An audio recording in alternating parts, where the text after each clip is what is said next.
TVK president Vijay சொல்லியிருக்காரு. அதே மாதிரி 2026 வந்து திமுகவுக்கும் டிவிகேக்கு மட்டும்தான் போராட்டம், பாவகேக்கு மட்டும் சாரி போட்டின்னு சொல்லியிருக்காரு.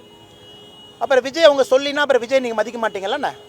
ஆக்டர் விஜய் அவர்கள், அரசியல் தலைவர் விஜய் அவர்கள் இன்னைக்கு அவங்க வந்து போட்டி வந்து திராவிட முன்னேற்ற கழகத்துக்கும் தமிழக வெற்றி கழகம் சொல்லினா அப்புறம் நீங்கள் மதிக்க மாட்டீங்க. அப்புறம் எதுக்கு அரசியல் கட்சி ஆரம்பிச்சிங்க, அப்புறம் எதுக்கு மாநாடு போடுறீங்கன்னு. அதனால் எல்லா அரசியல் கட்சி தலைவர்களும் இது சொல்வது இயல்பு தான்.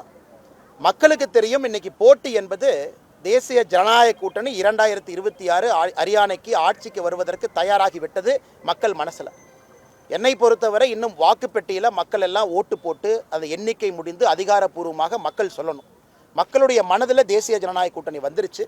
அதனால் விஜய் அவர்கள் கடுமையாக முயற்சி செய்யட்டும். அவருக்கு என்னுடைய வாழ்த்துக்கள். நல்ல சண்டை நல்லது தாங்கண்ணா. எல்லாரும் சண்டை போடணும், மக்கள் முன்னாடி போய் நிற்கணும், நல்ல தலைவர்களை மக்கள் தேர்ந்தெடுக்கணும். அவருடைய கட்சி வளர்ச்சிக்காக சகோதரர் விஜய் அவங்க சொல்கிறாங்க, சொல்வதில் தவறு ஒன்றும் இல்லை. அவங்க கட்சி அதுக்கு தாங்க நடத்துகிறாங்க. 2வது 3வது வருவதற்காக கட்சி நடத்துகிறாங்க. பிளே ஸ்டோர் மற்றும் ஆப் ஸ்டோரில் இருந்து பாலிமர் செயலியை QR கோடு மூலம் பதிவிறக்கம் செய்யுங்கள். செய்திகளை உடனுக்குடன் பெறுங்கள்.